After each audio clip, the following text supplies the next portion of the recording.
Kekerasan yang dipicu sama perdagangan narkoba itu udah ngerembes ke semua lapisan masyarakat dan semua sudut negara. Kagak ada yang kebal dan itu benar-benar udah ada di mana-mana. Contohnya pada Januari 2011, 28 orang dibantai dan 16 diantaranya dipenggal di Acapulco. Saat itu kartel Sinaloa lagi konflik sama organisasi perdagangan narkoba lainnya. El Chapo dan anak buahnya bahkan ngeklaim bertanggung jawab atas pembunuhan ini.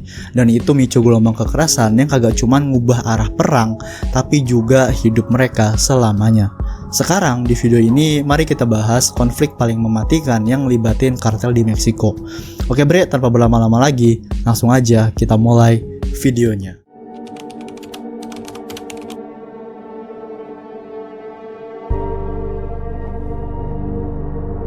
Perang berdarah di Chiapas. Negara bagian Chiapas di Meksiko itu jadi medan tempur dua kartel besar, yaitu CGNG atau Jalisco New Generation Cartel dan kartel Sinaloa. Hasilnya ya jelas gitu, jadi banyak jejak darah, ketakutan, dan kehancuran. Ribuan orang kehilangan tempat tinggalnya, bahkan banyak juga yang tewas, dan sisanya hidup dalam putus asa. Pada 26 Mei 2023, antara 600 hingga 1.500 penduduk dari komunitas La Candelaria, Lajerio, dan Benito Juárez di Frontera Comalapa terpaksa cabut dari rumah mereka. Lalu di Januari 2024, tepatnya tanggal 15 hingga 17, lebih dari 3.000 penduduk dari daerah yang sama itu ngungsi lagi akibat bentrokan brutal dari kedua kartel ini. Dalam pertempuran tersebut, lebih dari 60 orang kehilangan nyawanya. Mungkin kalian bertanya-tanya gitu kan, kenapa kekerasan di Chiapas ini bisa meledak? Nah, jawabannya simple bre, yaitu uang. Chiapas itu udah berubah jadi jalur penyelundupan utama bagi para pengedar narkoba, terutama ke arah Guatemala. Dulunya di wilayah ini tuh sempat dikuasain sama kartel Sinaloa. Tapi pada 2012, CGNG mulai nyerang wilayah ini. Dan itu micu gelombang kekerasan di wilayah kekuasaan Sinaloa. Nah sebenarnya kenapa sih Chiapas ini begitu penting buat jalurnya kartel? Itu karena keuntungan dari daerah ini yang kagak ada tandingannya di Meksiko. Saat kartel Sinaloa berkuasa, mereka tuh bisa pungut biaya hingga $100 per orang yang diselundupin lewat perbatasan. Dan bayangin aja setiap harinya ratusan orang udah ngelewatin jalur ini. Kalau ada yang kagak bisa bayar, ya nasib mereka cuma dua, yaitu diculik buat dimintain tebusan atau dibunuh. Selain itu kartel juga udah mungut pajak besar dari petani lokal dan bisnis kecil, yaitu sampai 30% dari keuntungan bersihnya mereka, dengan alasan perlindungan. Dengan semua ini, Chiapas jadi tambang uang emas buat para kartel, dan CGNG kagak mau ketinggalan buat meres duit dari situ. Pada 2017, El Mencho dan kartelnya bahkan kerjasama sama pejabat lokal buat mulai nyelundupin kokain lewat jalur ini. Beberapa tahun kemudian, mereka berhasil ngerebut kendali penuh atas wilayah ini. Ada teori yang bilang kalau keberanian CGNG buat ngerebut Chiapas ini muncul setelah El Chapo di penjara. Penahanan itu micu konflik kecil di dalam kartel Sinaloa, dan CGNG ngelihat ini sebagai kesempatan emas. Tapi apapun alasannya, keputusan itulah yang ngebawa kekacauan ke Chiapas. Sekarang tentara Meksiko udah dikerahin buat ngawal keluarga-keluarga kembali ke rumah mereka dan nyoba ngembaliin kehidupan mereka ke jalur normal. Tapi pertanyaannya sekarang yaitu berapa lama kondisi normal yang dipaksain ini bakal bisa bertahan. Perang kartel di Ciudad Juárez. Ciudad Juárez, Meksiko ini tuh dikenal sebagai salah satu kota paling berbahaya di dunia, bahkan lebih mematikan daripada Afghanistan karena udah ribuan nyawa yang melayang akibat kekerasan kartel di sini. Tapi yang menarik, beberapa tahun sebelumnya Ciudad Juárez adalah versi Las Vegasnya Meksiko bre. Kota ini tuh dulu jadi pusat hiburan dengan bar dan klub yang sering didatengin penyanyi dan bintang film terkenal. Tapi kalau ngomongin hari ini, kota ini tuh tinggal jadi bayangan masa lalunya. Ratusan orang udah hilang tanpa jejak dan lebih dari 10.000 nyawa udah melayang. Perubahan drastis ini dipicu sama ambisi kejam satu orang, yaitu Joaquin El Chapo Guzman dan kartel Sinaloanya yang terkenal sadis. Mari kita mundur ke 1 Januari 2008, hari yang nandain awal perang kartel di Ciudad Juárez. Hari itu, seorang polisi ditemuin tewas di dalam mobilnya. Dan dalam dalam kondisi tubuhnya yang penuh dengan peluru, kematian ini jadi narik perhatian besar. Tapi kagak lama kemudian, jumlah mayat malah terus bertambah hampir di setiap sudut kota. Belakangan terungkap kalau ternyata pembunuhan ini adalah hasil kerja pembunuh bayaran dari kartel Sinaloa yang mulai masuk ke wilayah ini. Tujuannya tuh buat ngambil alih perbatasan yang ngehubungin Ciudad Juarez dengan El Paso, Texas, yang jadi salah satu jalur utama buat penyelundupan narkoba mereka. Saat itu perbatasan ini dikuasain sama kartel Juarez yang dipimpin Vicente Carrillo Fuentes. Tapi El Chapo kagak peduli setan lah. Dia tahu kalau nguasain Ciudad Juarez ini adalah kunci buat ekspansi kartelnya. Vicente bersumpah bakal ngelawan kartel Sinaloa sampai titik darah penghabisan. Dan sumpah ini ngebawa kematian besar-besaran buat orang-orang di kota ini. Dalam perang ini diperkirakan antara 5.000 hingga 12.000 orang kehilangan nyawa mereka. Buat ningkatin kekuatan mereka, kartel Sinaloa bahkan kerjasama sama geng-geng kayak Los Mexicles dan Gente Nueva. Di sisi lain, kartel Juarez ini didukung sama geng La Linea dan Barrio Azteca. Tapi ada plot twist yang menarik di sini, yaitu perang ini sebenarnya bisa aja berakhir imbang kalau bukan karena dugaan campur tangan dari pemerintah Amerika Serikat. Nah, kenapa tuh? Yaitu karena selama perang ini jumlah kematian di Ciudad Juarez itu melonjak dari 300 orang pada 2007 jadi lebih dari 3.000 pada 2008. Kan itu jauh banget gitu, 10 kali lipatnya dalam 1 tahun. Dari jumlah itu kebanyakan korban ini adalah anggota kartel Juarez. Beberapa laporan tuh ngeklaim kalau US Immigration and Custom Enforcement atau ICE itu ngeproses visa buat informan dari kartel Sinaloa yang masih aktif nyelundupin narkoba melalui perbatasan. Bahkan ada dugaan bahwa jutaan dolar ini dikeluarin buat ngedanain upaya kartel Sinaloa selama perang ini. Bukti lain muncul dari mantan kepala kartel Sinaloa, yaitu Mario Nunes Meza alias M10. Orang ini tuh bertanggung jawab atas lebih dari 380 pembunuhan tapi dia diizinin buat masuk ke Amerika Serikat untuk ketemu sama pejabatnya ICE, meskipun dia masih terlibat dalam aktivitas ilegal waktu itu. Di sisi lain, banyak pemimpin kartel Juarez yang ditangkap atau dibunuh sama penegak hukum yang dikirim buat meredakan kekerasan di kota ini. Setelah perang berdarah yang udah berlangsung selama 2 tahun, intelijen Amerika Serikat menyatakan kalau El Chapo memenangkan perang ini. Pada titik itu, dia berhasil menguasain semua jalur penyelundupan narkoba di sekitar perbatasan Ciudad Juarez. Perpecahan Los Zetas. Los Zetas dulunya adalah salah satu kartel paling ditakutin di Meksiko. Awalnya mereka ini cuma kelompok kecil pembelot dari unit militer elit yang kerja buat Gulf Cartel. Tapi kagak butuh waktu lama, mereka berubah jadi sindikat kriminal yang luar biasa kuat.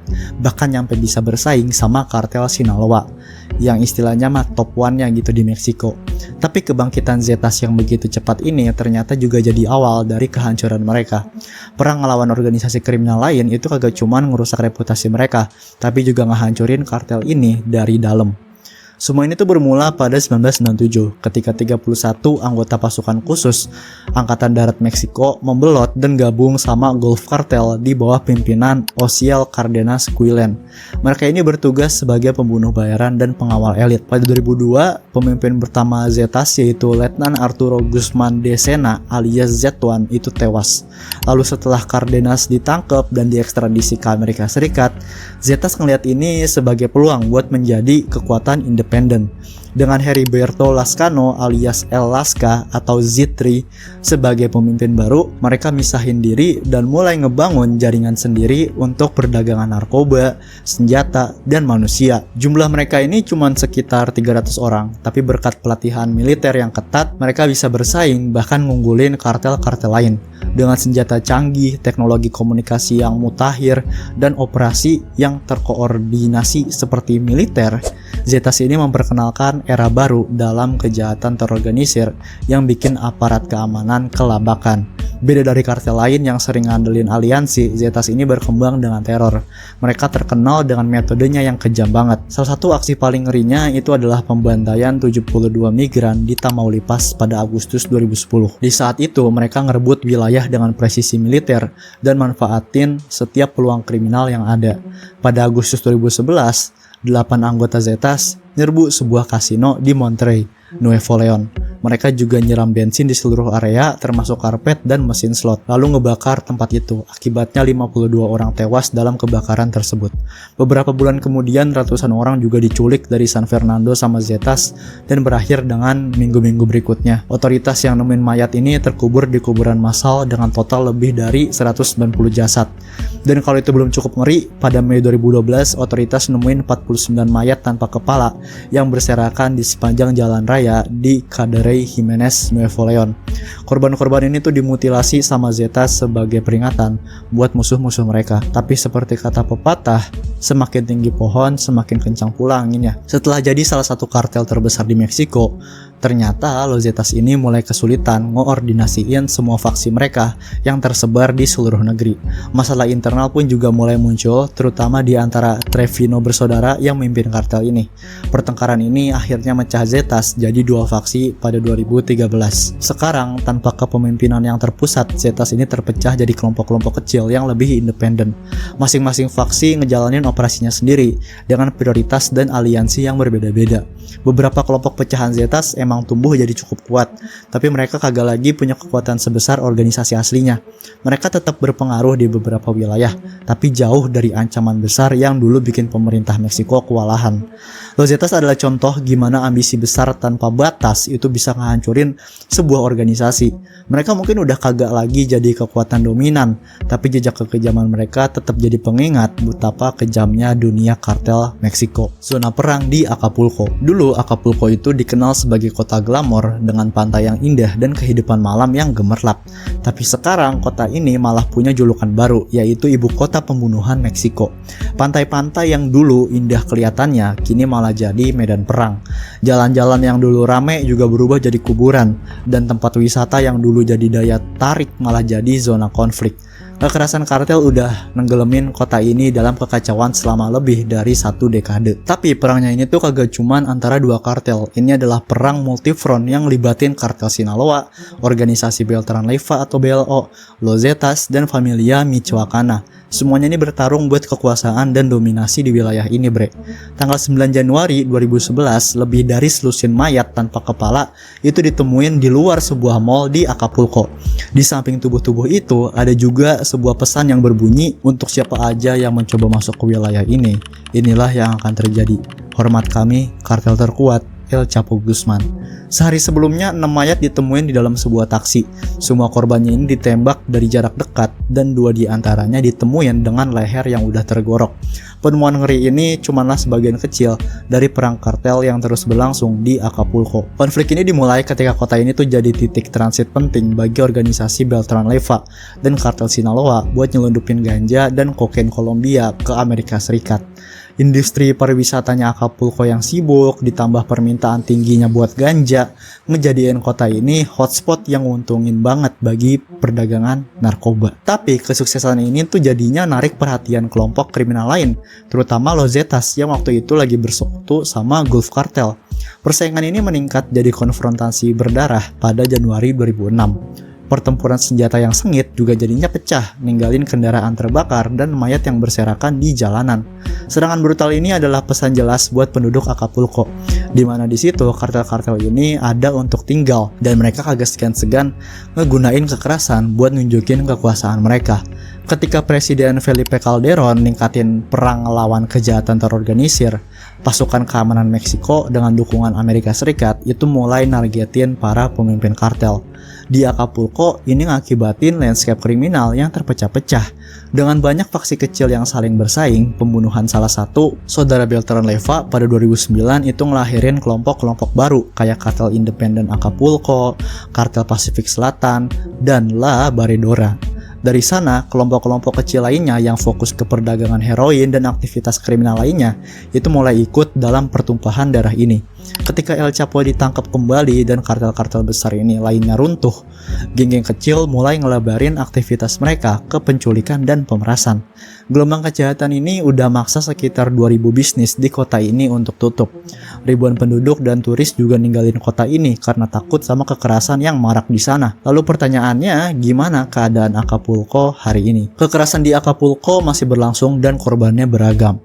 Ada yang terjebak dalam bentrokan geng, ada pemilik bisnis bisnis yang nolak bayar uang perlindungan terus dibunuh, dan ada juga orang-orang yang secara kagak sengaja ngelintasin wilayah geng rival.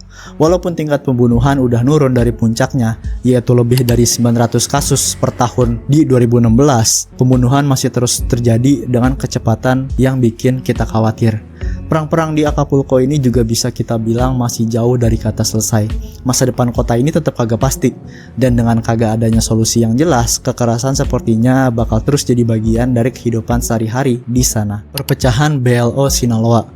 Tahun 2008, konflik sengit pecah antara organisasi Beltran Leyva atau BLO dan kartel Sinaloa. Perang ini nandain berakhirnya federasi mega kartel paling kuat di Meksiko. Perpecahan ini kagak cuman ngejutin karena ribuan orang yang tewas, tapi juga karena pengkhianatan saudara-saudara Beltran Leyva terhadap El Chapo. Namun seperti biasa, El Chapo berhasil manfaatin situasi ini buat keuntungannya. Perpecahan ini justru ngekukuhin kartel Sinaloa sebagai organisasi kriminal paling berpengaruh di wilayah tersebut. Dan begini cara dia ngelakuinnya. Kisah ini dimulai pada tahun 1980-an ketika El Chapo dan saudara-saudara Beltran Leyva, Alfredo, Arturo, Carlos, dan Hector itu mulai bisnis narkoba mereka. Mereka kerja sebagai pembunuh bayaran dan distributor buat kartel Guadalajara. Alfredo, si bungsu dari 4 bersaudara, itu ngejalin hubungan romantis sama sepupunya El Chapo. Bahkan saat El Chapo dipenjara pada 1993, saudara-saudara Beltran Leyva itu ngedukung dia dengan ngebawa koper-koper berisi uang tunai dan ngebantu pelarian epiknya pada tahun 2001. Pada 2002, mereka bersama-sama ngebentuk federasi atau koalisi besar yang nyatuin 25 faksi perdagangan narkoba buat nyelundupin obat-obatan ke utara dan ngusir Gulf Cartel dari wilayah timur. Tapi ketegangan mulai muncul ketika konflik internal sama kartel Juarez pada 2004. Dan itu nyebabin federasi ini mulai retak. Meskipun ada gesekan, Alfredo, Arturo, dan Hector yang dikenal sebagai Tres Caballeros atau 3 Kasatria itu tetap jadi inti jaringan perdagangan narkoba dan korupsi Sinaloa. Sampai semuanya berubah di tahun 2007. Pada 2007, desas-desus tentang aliansi antara BLO dan Zetas itu mulai beredar. Saat itu Zetas lagi misahin diri kondisinya dari Gulf Cartel, dan dominasi mereka di wilayah timur itu ngelengkapin kontrol BLO di garis pantai barat. Di sisi lain, El Chapo dan orang-orangannya itu mulai kagak nyaman sama gaya hidup mewah saudara-saudara Beltran Leyva. Arturo dan Alfredo itu sering terlihat di pesta-pesta glamor bareng selebritis dan penyanyi terkenal Meksiko. Puncaknya itu terjadi pada 2008 ketika Alfredo ditangkap sama militer Meksiko. Penangkapan ini diduga kuat adalah hasil pengkhianatannya El Chapo yang mulai ngelihat Alfredo sebagai beban. Lebih parah lagi, El Chapo diduga nuker kebebasan putranya yaitu Ivan Archivaldo sama penangkapan Alfredo. Keputusan ini tentunya micu perang antara BLO dan kartel Sinaloa. Buat ngebalas dendam, BLO ngelancarin serangan besar-besaran ke markas Sinaloa di Culiacan. Ribuan orang tewas termasuk putranya El Chapo yang berusia 22 tahun yang ditembak mati oleh sekitar 20 orang bersenjata saat keluar dari pusat perbelanjaan. Kekerasan ini segera nyebar ke Mexico City di mana 2 pejabat polisi tingkat tinggi itu dibunuh pada Mei 2010 yang bikin kaget publik. Di bulan yang sama, Culiacan nyatet adanya 116 pembunuhan. 24 diantaranya ini adalah polisi. Secara nasional ada 493 kematian terkait narkoba, termasuk 64-nya itu polisi, yang jadi rekor tertinggi saat itu. Sebagai tanggapan, pemerintah federal ini udah ngerahin lebih dari 2000 tentara ke Sinaloa buat ngatasin kekerasan yang meningkat ini kan. Tapi pada titik ini, federasinya udah hancur, dan pemerintah tetap kagak bisa ngehentiin konflik ini. Sementara BLO memperkuat aliansinya sama Zetas dan jadi ancaman serius bagi kartel Sinaloa, El Chapo perlahan-lahan ngerebut kembali kendali. Pada 16 November 2009, pasukan pemerintah ngebunuh Arturo Beltran Leyva, yaitu pemimpin BLO. Sejak itu, disiplin internalnya BLO mulai hancur. Tanpa pemimpin yang kuat, organisasi mereka ini mulai kehilangan arah dan kekuatannya. Perang antara BLO dan Sinaloa adalah salah satu konflik paling brutal dalam sejarah perang kartel di Meksiko. Meskipun El Chapo udah berhasil menang di pertempuran ini, harga yang dibayar El Chapo mahal banget, yaitu ribuan nyawa yang melayang dan federasi yang dulu kuat kini juga tinggal kenangan. Tapi kemenangan ini juga nunjukin betapa licinnya El Chapo dalam ngepertahanin kuasaannya.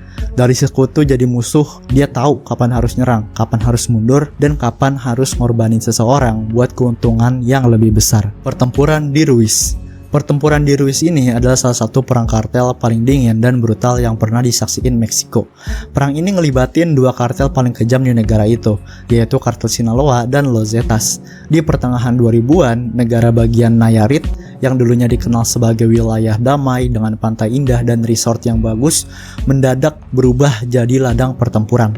Organisasi perdagangan narkoba udah nyerbu wilayah ini dan berlomba buat ngambil alih kendali. Awalnya kekerasan di Nayarit ini tuh kerasanya ringan gitu dibandingin sama negara bagian lain di Meksiko. Tapi semuanya berubah drastis setelah Zetas misahin diri dari Gulf Cartel pada 2010. Sebagai cara buat nunjukin kekuasaan, puluhan tentara Zetas itu ngebanjirin jalanan Nayarit, ngejadiin setiap sudut kota dan lingkungannya ini sebagai medan perang. Kekerasan dan teror yang mereka bawa ini udah ngubah wilayah ini jadi zona perang dalam semalam. Salah satu insiden paling ngeri itu terjadi pada Oktober 2010, tepat setelah Zetas misahin diri dari Gulf Cartel. Lebih dari 15 orang dibantai di sebuah tempat cuci mobil di kota Tepic, ibu kotanya Nayarit. 8 dari korban itu ditemuin sebagiannya terbakar, sementara sisanya dibuang di pinggir jalan. Kalau itu belum cukup ngeri buat lu, insiden ini juga diikutin sama lonjakan kematian yang nyetak rekor tertinggi di negara bagian itu. Tanggal 25 Mei 2011, para pembunuh bayaran dari kartel Sinaloa itu nyergap anggota Zetas yang lagi berpergian pakai truk pick up di Jalan Raya Federal 15, Nayarit.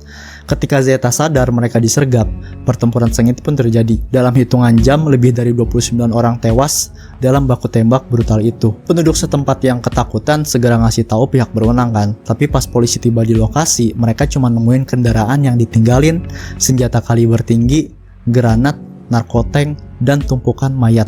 Banyak korban yang pakai seragam mirip dengan yang dipakai tentara Zetas, ngebuat pihak berwenang yakin kalau kartel Sinaloa berhasil ngunggulin pasukan Zetas. Sayangnya beberapa warga sipil juga terjebak dalam baku tembak itu.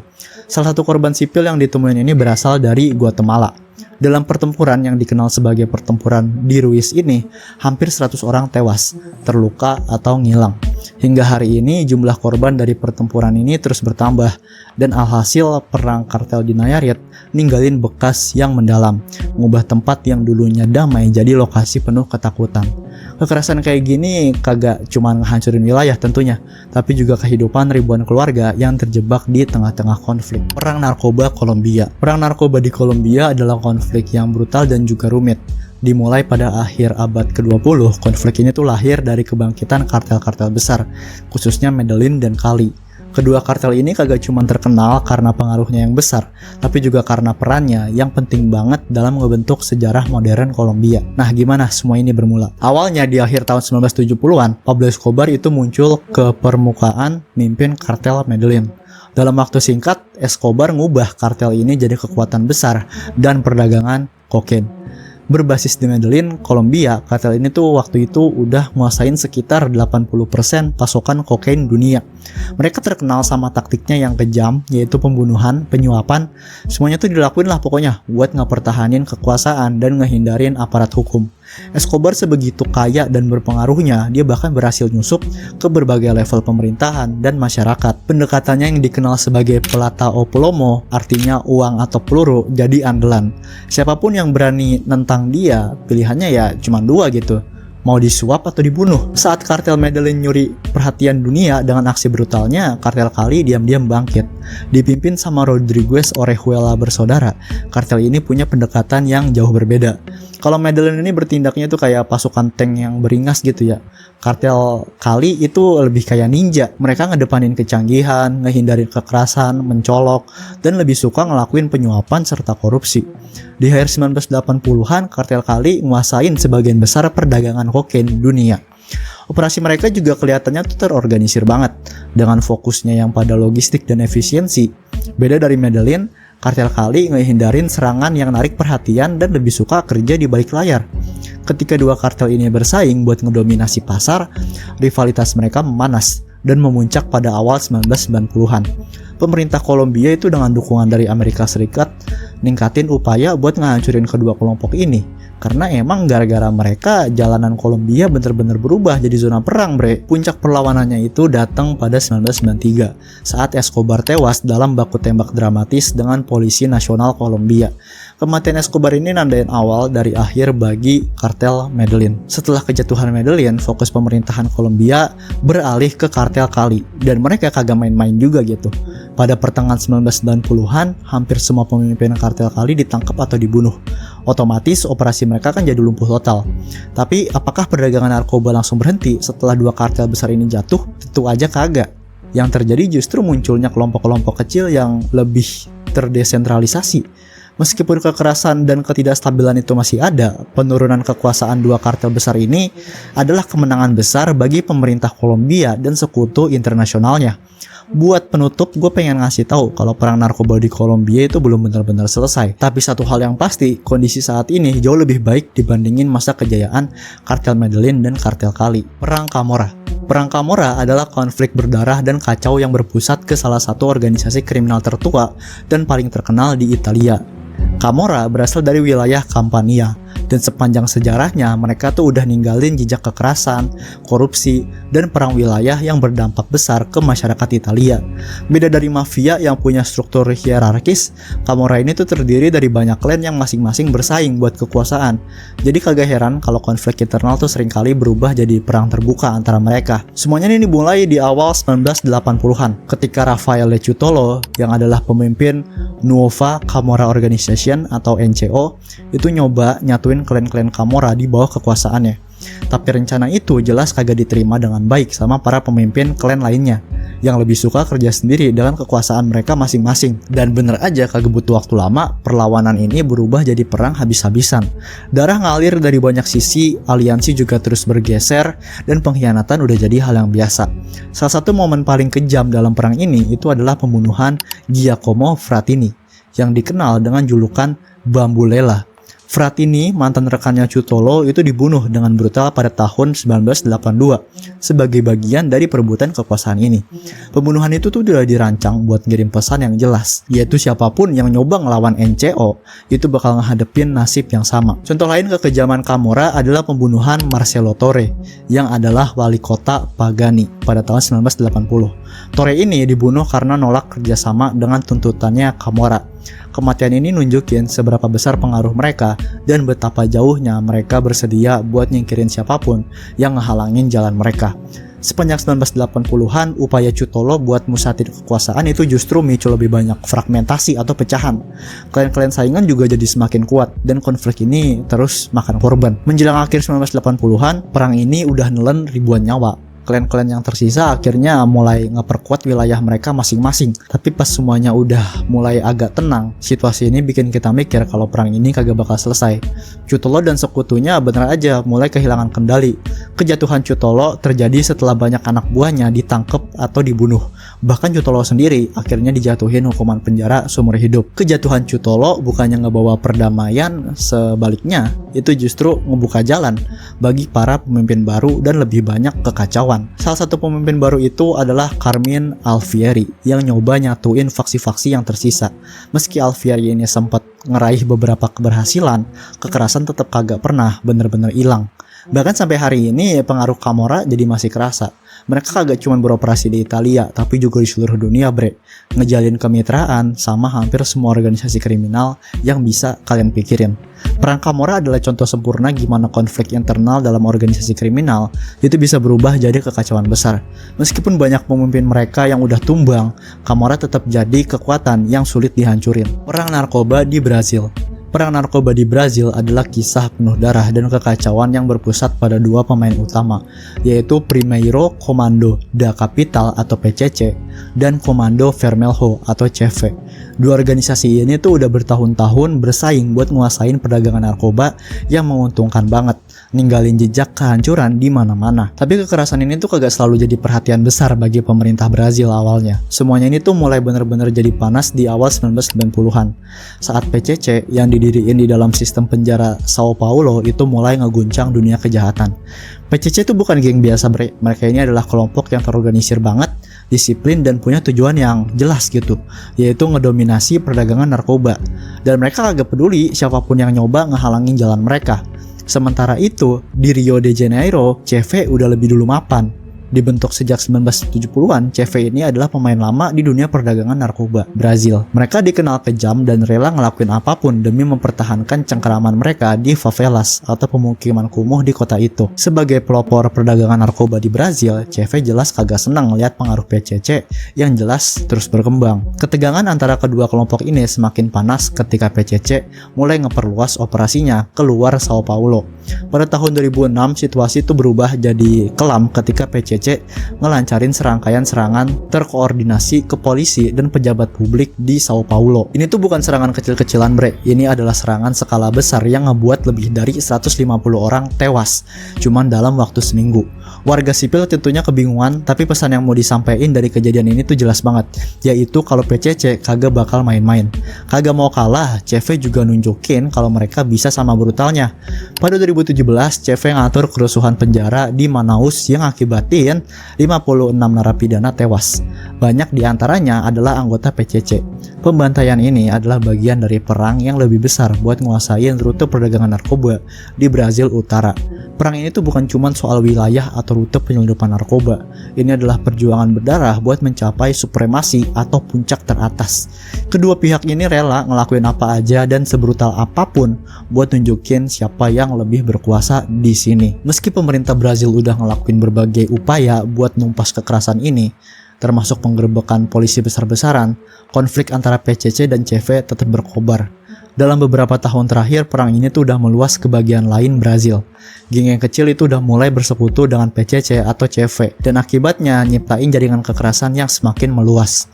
Bisa dibilang perang ini tuh masih jauh dari kata selesai. Selama masih ada uang besar yang bisa dihasilin dari perdagangan narkoba, darah akibat perang ini bakal terus ngalir. Operasi Michoacan.